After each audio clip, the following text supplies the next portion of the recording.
So ayun na nga guys. So magandang umaga sa inyong lahat. So may naisip akong iluluto ngayon. So tara, samahan niyo akong magluto. Let's go. Iluluto ko kasi guys is napanood ko lang sa Facebook. So kamutong kahoy siya, tapos nilaga siya, then dinurog-durog, tapos nilagyan ng egg, tapos cheese, tapos hinaluan siya ng kunting mantika. So parang bibingka siya guys, na creamy. So ayun, samahan na akong magluto. Tara, let's go na. So ito na nga guys, kailangan nating durug-durugin muna natin ang ating pinakuluang or nilagang kamuting kahoy. So dapat durog na durog yan, parang yung puso mo durog na, pero pilit pa rin lumalaban. So agoy, nakahugot. So ayan, kailangan nating durugin, tapos tanggalin yung pinakagitna na parang kahoy. Then ayan, pagkatapos nating madurog, so ayan po yung kakalabasan.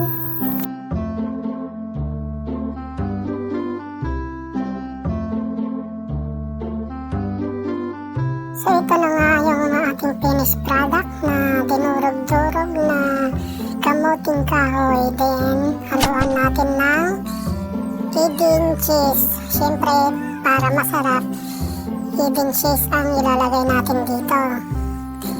Then ayun, buksan na natin yung hidden cheese sa may karton niya. Ayan.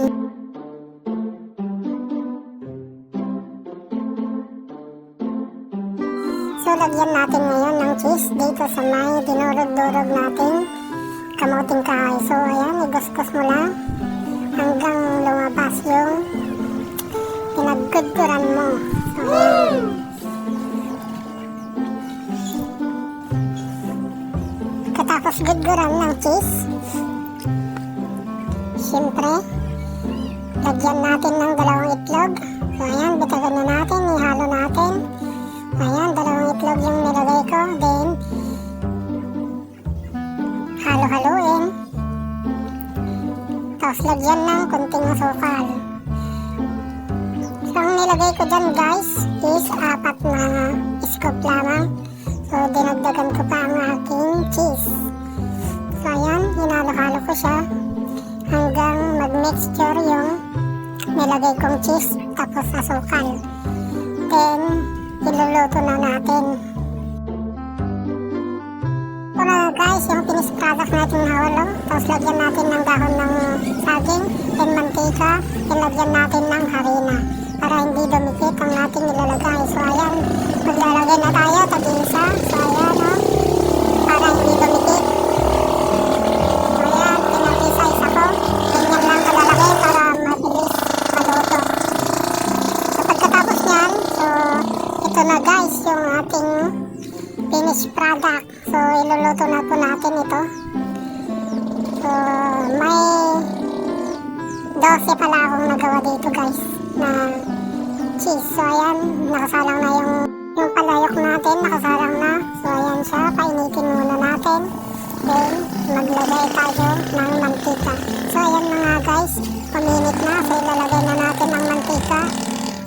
So saktong-sakto lang na mantika. Ayan, tapos i-mix mo. Then pagka-mix mo, so painitin mo muna natin.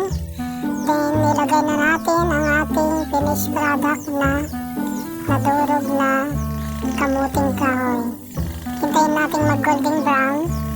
Then hanguin na.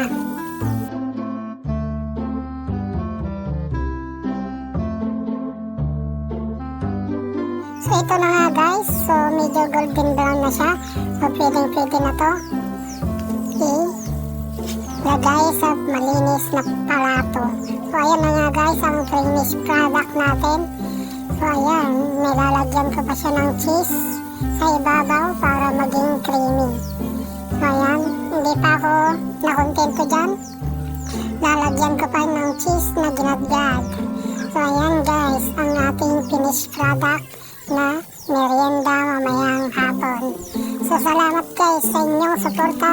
Paki-like and share and follow sa aking Facebook page, Claymar Lopez Sinagoge, and sa aking YouTube channel, Kaligit TV.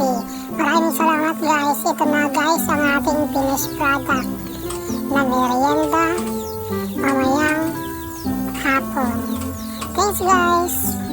God bless and salamat sa panonood nyo.